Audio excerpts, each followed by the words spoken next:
मोदी सरकार के मंत्रिमंडल का वो बेशर्म चेहरा है जो इस समय पूरे देश को दिखाई पड़ रहा है। संविधान को कुचल करके कि कुचले हुए किसानों से मिलने जाने तक नहीं दिया जा रहा था इस देश की विपक्ष की सबसे बड़ी पार्टी के नेताओं को, सबसे बड़े नेताओं को। एक तरफ किसानों की लाशें थीं, चिताएं, उनकी राख ठंडी नहीं हुई थी और इधर अमृत महोत्सव में ठहाके लग रहे थे। एक तरह से आधिकारिक तौर पर यह प्रूव हो चुका है कि उसका परिवार, उसका बेटा इस मामले में दोषी है, फिर भी नहीं हटाया जा रहा है। ये बहुत शर्मनाक है। आज पत्रकारों को यह दिन देखना पड़ रहा है कि एक केंद्रीय राज्य मंत्री की इतनी हिम्मत हो जा रही है कि लोकतंत्र के चौथे स्तंभ का कॉलर पकड़ने की हिम्मत दिखा रहा है। वो यानी जी कुछ भी कर लें, बचेंगे नहीं। तानाशाही के लक्षण हैं। कोई सरकार जब निरंकुश हो जाती है तो वो संसद में चर्चा से भागती है।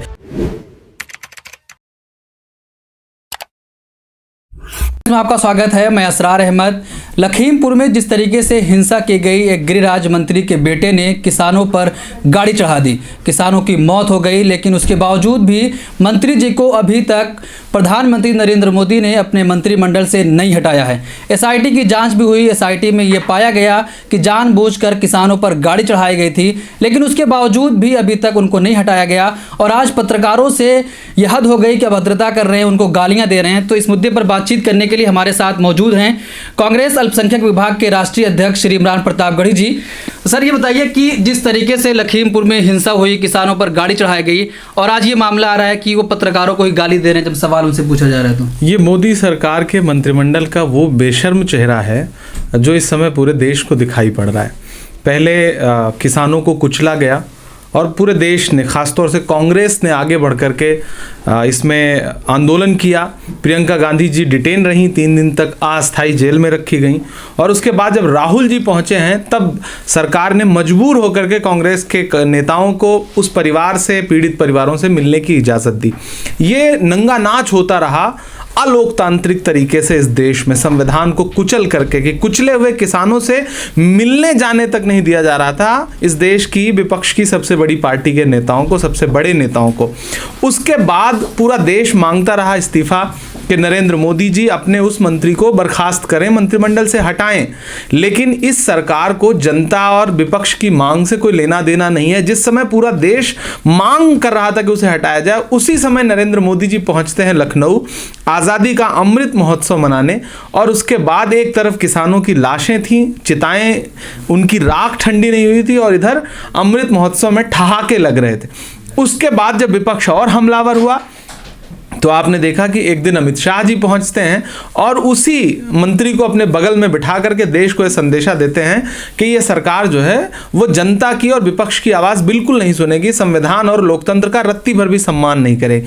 लेकिन आज उसी मंत्री ने जिस तरह से लोकतंत्र के चौथे खंभे को कुचलने का प्रयास किया, जिस तरह से मोबाइल फ़ोन छीन लिया, जिस तरह से बदतमीजी भरी भाषा का इस्तेमाल किया, वो एक केंद्रीय राज्य मंत्री के मुंह से निकले हुए वो अमृत शब्द हैं जिसे मुझे लग रहा है कि नरेंद्र मोदी जी पसंद करते हैं। अगर पसंद ना करते, सहमति ना जताते तो इतनी देर नहीं लगती, अब तक उस मंत्री को मंत्रिमंडल से हटा देना चाहिए था। लेकिन कौन सी मजबूरी है कि मोदी जी उसे अपनी गोदी में बिठाए हुए हैं, ये तो मोदी जी ही बता पाएंगे कि उसमें कौन से सुरखाब के पर लगे हैं कि इतने सारे आरोपों के बाद जिस मंत्री ने कहा था कि एसआईटी जांच में अगर हम दोषी साबित हो गए तो हम हट जाएंगे, एसआईटी की रिपोर्ट आ चुकी है।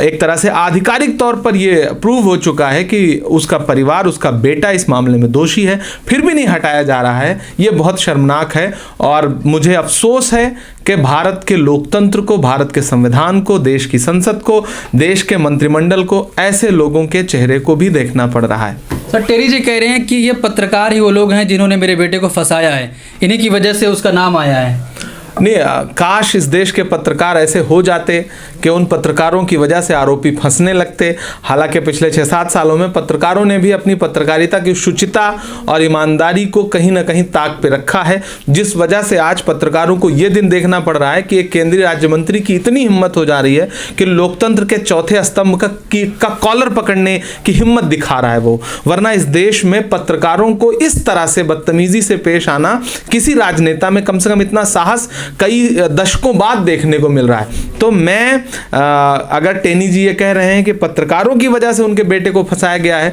तो इसका मतलब वो विजुअल उन्होंने देखे ही नहीं है जिसमें उनका बेटा और उनके बेटे के सहयोगी जो है वो किसानों को कुचल रहे हैं। टेनी जी कुछ भी कर लें, बचेंगे नहीं, क्योंकि राहुल गांधी जी ने आज भी संसद में जिस तरह से स्थगन प्रस्ताव की बात की और उसके बाद इस सरकार ने उससे बचते हुए स्थगित कर दिया।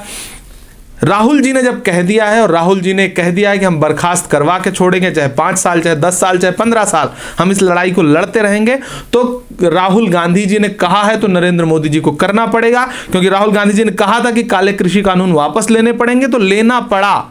और ये मैं पूरी शिद्दत से ये बात कह रहा हूं कि आज नहीं तो कल आप बहुत जल्द देखेंगे कि मजबूर होकर के शर्मिंदगी उठाने के बाद, फजीहत झेलने के बाद नरेंद्र मोदी जी हटाएंगे टेनी को। राहुल जी लगातार ये मांग कर रहे हैं कि संसद में उस पर बहस हो। पहले तो उन्होंने कहा कि कृषि कानून आप रद्द करें, उस पर बहस की जाए, नहीं बहस हुई। अब उन्होंने कहा कि टेनी की बर्खास्तगी पर बहस हो, जिस तरीके से उनका एसआईटी में नाम आए, लेकिन उसके बावजूद भी सरकार पीछे नहीं हट रही और तैयार नहीं हो रही। मुझे भी हैरत है कि मौजूदा सरकार संसद का क्या उपयोग करना चाहती है। संसद किस लिए बनी है? एक लोकतांत्रिक देश में संसद का काम ही है स्वस्थ बहस हो, चर्चा हो, लेकिन ये सरकार भागती है। ये सरकार सिर्फ एक तरफा, इस सरकार के पास सिर्फ आउटगोइंग है, इनकमिंग जैसी कोई चीज़ नहीं है। ये सुनना पसंद नहीं करते, ये तानाशाही के लक्षण हैं। कोई सरकार जब निरंकुश हो जाती है तो वो संसद में चर्चा से भागती है। किसानों के मुद्दे पे चर्चा नहीं करेंगे, टेनी के मुद्दे पे चर्चा नहीं करेंगे, किसी भी मुद्दे पे इन्हें चर्चा नहीं करनी है। और इसी तरह से अगर ये चर्चा से भागते रहे तो बहुत जल्द जनता इनसे भाग जाएगी। सर, आपके ज़रिए एक और काम हो रहा है कि जिस तरीके से देश में मॉब लिंचिंग बढ़ रही है। आप झारखंड गए थे, मुख्यमंत्री हेमंत सोरेन जी से मुलाकात की थी, आपने कहा था कि मॉब लिंचिंग पे कानून बनाया जाए। अब ड्राफ्ट तैयार हो गया, तो कैसे देख रहे हैं इसको? देखिए, ये बहुत एक सराहनीय पहल है और हमने झारखंड में अल्पसंख्यक अधिकार सम्मेलन किया, हमारी सरकार है। और उसी शाम जब मैं मुख्यमंत्री जी से मिला तो मैंने मुख्यमंत्री जी के सामने जो पहला प्रस्ताव अल्पसंख्यक विभाग ने रखा वो यही था कि झारखंड को लिंचिंग की प्रयोगशाला बना दिया गया है। ऐसे में यहाँ पर एक कड़ा कानून बनना चाहिए जिसका संदेशा पूरे देश में जाए। और मुझे खुशी है कि उस दिन उन्होंने मुझे आश्वस्त किया था कि हम बहुत जल्द अल्पसंख्यक विभाग की इस मांग पर पहल करेंगे और कानून बनाएंगे। और अभी 3-4 दिन से हम लोगों के पास तक ये सूचना है कि वो कानून ड्राफ्ट हो चुका है और बहुत जल्द वो पटल पर रख उठेगा।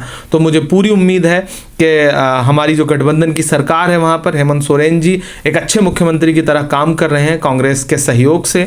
और मुझे आशा है कि ये कानून बन जाने के बाद बाकी राज्यों के लिए भी एक नज़ीर बनेगी और ये जो एक निरंकुश भीड़ तैयार है लोगों को मार देने के लिए, उस पर थोड़ी लगाम लगेगी और कुछ अपराधियों को सज़ा होगी तो लोगों के मन में डर भी बैठेगा। बहुत शुक्रिया।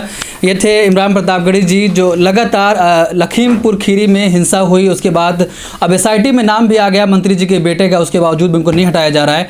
अब हद तो ये हो गई कि पत्रकारों को गालियां देने लगे हैं। तो इनकी मांग है कि अब उस मंत्री को तो हटा देना चाहिए जो अब पत्रकारों से बदतमीजी पर उतर आया है।